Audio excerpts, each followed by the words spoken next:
Hey guys, so welcome back to my channel, or welcome if you haven't been here before. My name is Shauna and I love makeup, but today I think I want to try and attempt to do some true crime videos on my channel, just to incorporate some different things onto my channel as well. And I'm really nervous but excited so I really hope that you guys want to see this and that you like it.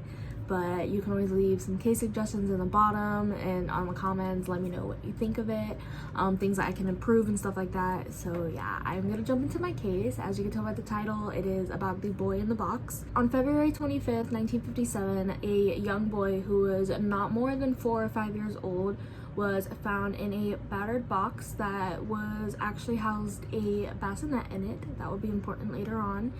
And he was incredibly malnourished. He was beaten, and his cause of death was homicide by a blunt force trauma to the head. He was wrapped in a plaid blanket in the Fox Chase section of Philadelphia in Pennsylvania. His hair was recently cut, and it looked like it was cut post-mortem, meaning it was cut after he died. And there are a few different reasons on why people think that it was cut, and I can get into theories towards the end of the video.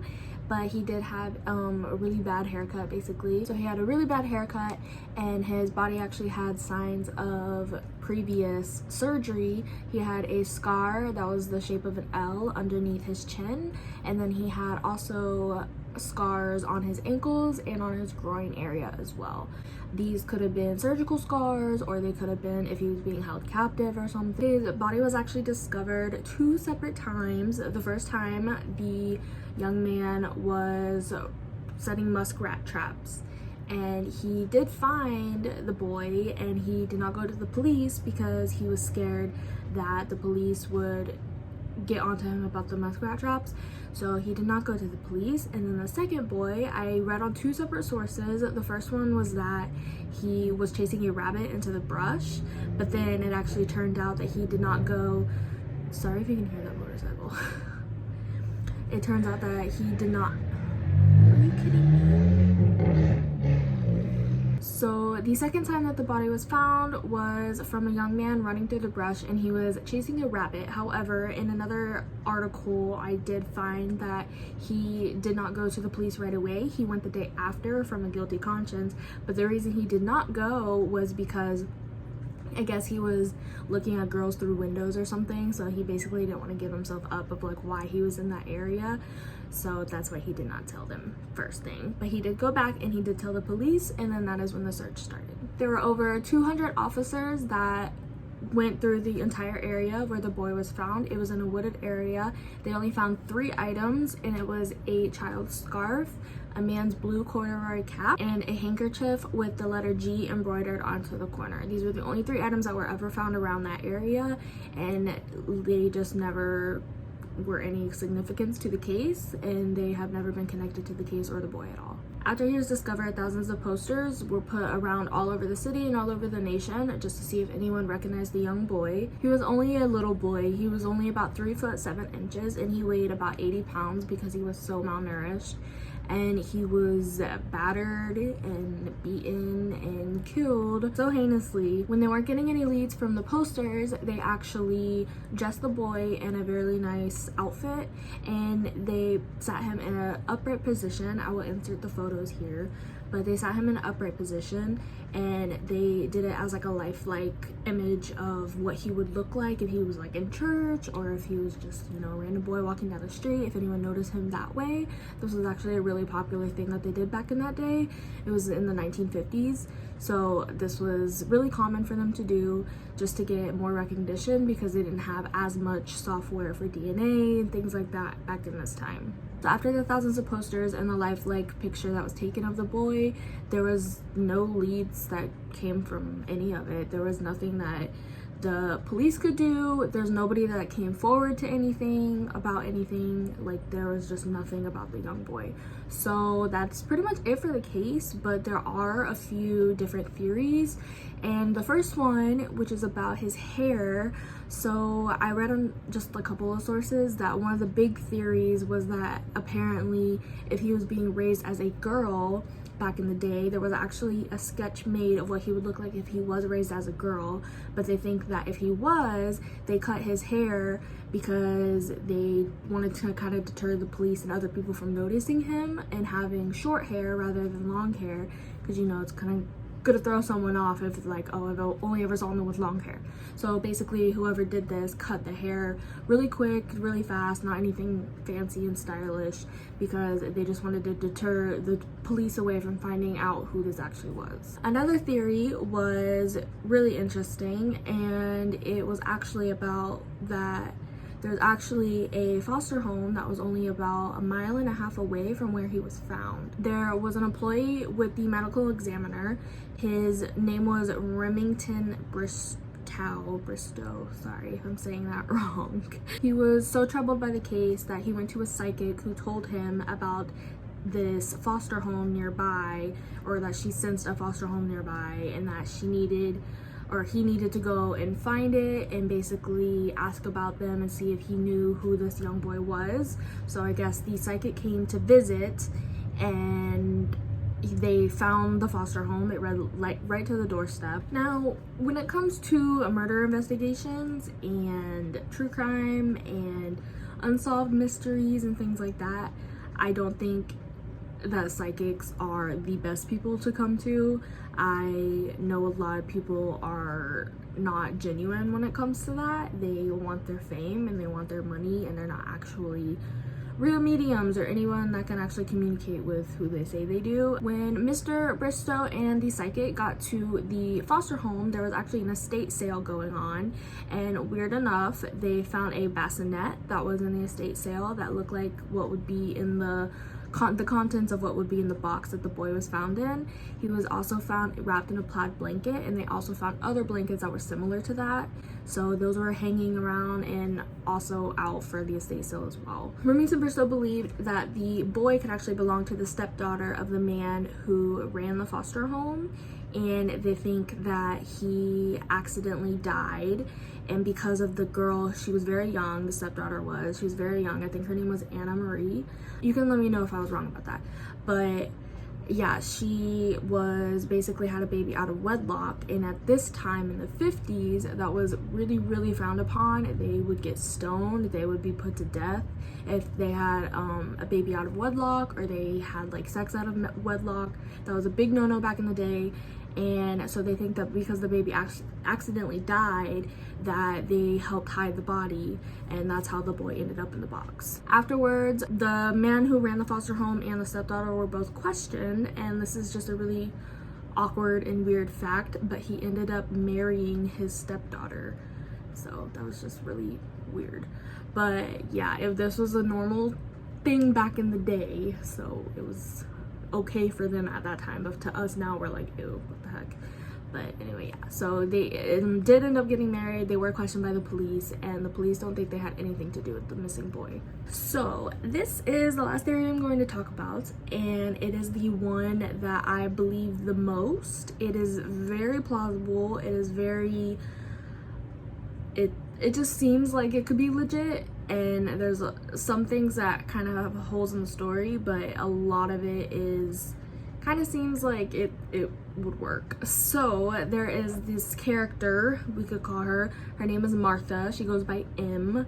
So she came forward in 2002. This was many years after this whole incident happened, and she came forward as M, or Martha, which they think is an alias anyway. That's not her real name, but she claims that her mother was incredibly abusive to her when she was younger, and that her mom was actually purchasing this boy from his birth parents, which was the boy that was found in the box. And his name was apparently Jonathan, and she says that after he was purchased from the birth parents, they were never seen again, and that afterwards when he came home, he was incredibly and disgustingly abused, and he was sexually abused and just beaten senseless, and it was awful. Let me also say this first, that everything that she stated was not in the original media presentation. It wasn't in any of the newspapers, it wasn't on the television, and she knew these certain things about the case that just they wouldn't have known, and the cops and the coroner are the only people who knew this. So there's one night that the young boy ended up getting sick and throwing up his dinner of baked beans, and he got in really big trouble for this, and he got beat so severely that he went unconscious or semi-conscious, and afterwards they went to go give him a bath, and he ended up dying in the bathtub. So this mom and M, basically, she was forced to go and bury him in this woods, and he was wrapped in a blanket, put in a box, and they were just told to look the other way like nothing ever happened. The coroner, when it did the autopsy originally the first time, she actually discovered that the only remnants of food that were in the stomach were baked beans, which is really crazy. So obviously the coroner and the police are the only people who knew that, so the fact that this M character knew this as well was just a little odd, a little bizarre. You're just like, oh, interesting. So I mean, it could totally be, you know, a thing. It was also bizarre because M did not know that this man had come forward saying that he believed he saw two women dumping a body or dumping something in the woods in that area around that same exact time. So when M was forced with her mother to go bury this boy in the woods, she actually got stopped by this man who's being a good Samaritan, and he stopped on the side of the road. He sees two women and he asks if everything's okay. Do you guys need some help? What can I do for you? And the mom actually told M to go stand in front of the license plate so they don't get caught of what they were doing, and she did. That's what she did, and she was like, no, we're fine, like you can go, it's okay. She was really nervous, and she's like, please leave. And her mom was crazy, so you know, she wanted her to go. She wanted him to go. So he was like, okay, that's fine. And I guess this was in 1954, and in 1957 he had come forward as an anonymous man saying that he thinks that he saw two women in that same exact area where the boy was dumped, and it was actually the Good Samaritan that stated, or that came to the police and said that. So she didn't know that he ended up going to the police years later, and then that was in 57. So then in 2002 she ends up going to the police and actually telling her story, and then they ended up corroborating it because the guy who ended up giving his side of the story later, the Good Samaritan that they saw. So it all kind of ties together, which I think is really interesting. While M's story really seemed legit, the police kind of didn't have anyone to corroborate this, and apparently the neighbors of hers at the time with her mother, they said to the police, because they were questioned like, hey, did you ever see this young boy in the home next to you, that when you guys used to live here and so, and they said that her story was ridiculous, that she was lying, that there was not ever any boy, and they never seen a boy over there, it was only her and her mom. And they said that she was lying. But the thing is he was so badly abused and so neglected, and I just feel like the ligature marks or the scars that were around his ankles, like he had to have been like tied up somewhere, or tied up in a basement or in a shed or something, and like he just never saw the light of day because he was just so badly abused. So I feel like her story is kind of true. Even if the neighbors say that she was lying because they never saw a boy, doesn't mean that a boy wasn't there. You know what I mean? The boy in the box was laid to rest in the Ivy Hill Cemetery in Philadelphia, Pennsylvania. He has a very large gravestone. It says America's Unknown Boy, which is really sad. He still does not have a name to this day, and there were a lot of gifts and balloons and teddy bears and everything that officers and others put around his gravestone when he was buried, which I think is really sweet. So he did have a proper burial. He was properly laid to rest, but he still has no name, and he's America's Unknown Boy.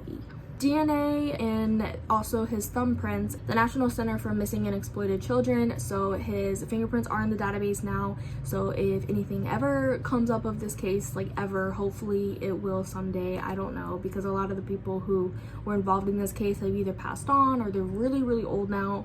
But hopefully if any ancestors or something, if anything happens to them, which I hope not, but if it did, his DNA would hopefully have some type of genome or something, however that works, and would match to his. So hopefully he can be identified and finally get his name at last. In today's time, he would be 63 years old, which is so crazy to think that like my Gigi would have been like 65 or something, or like not that much older. So that's just so wild to think that like he would still be alive today. So he would be 63 in today's time. And if you do have any information, or you think you might know someone who has any information, you're urged to call the Philadelphia Police Department, and I will put the number here on the screen. It is 215-686-TIPS, which is, the tips are 8477 is the last 4 numbers. So if you guys know of anyone that can help, or know of anyone that has any information, you're welcome to call them and the tip line and let them know.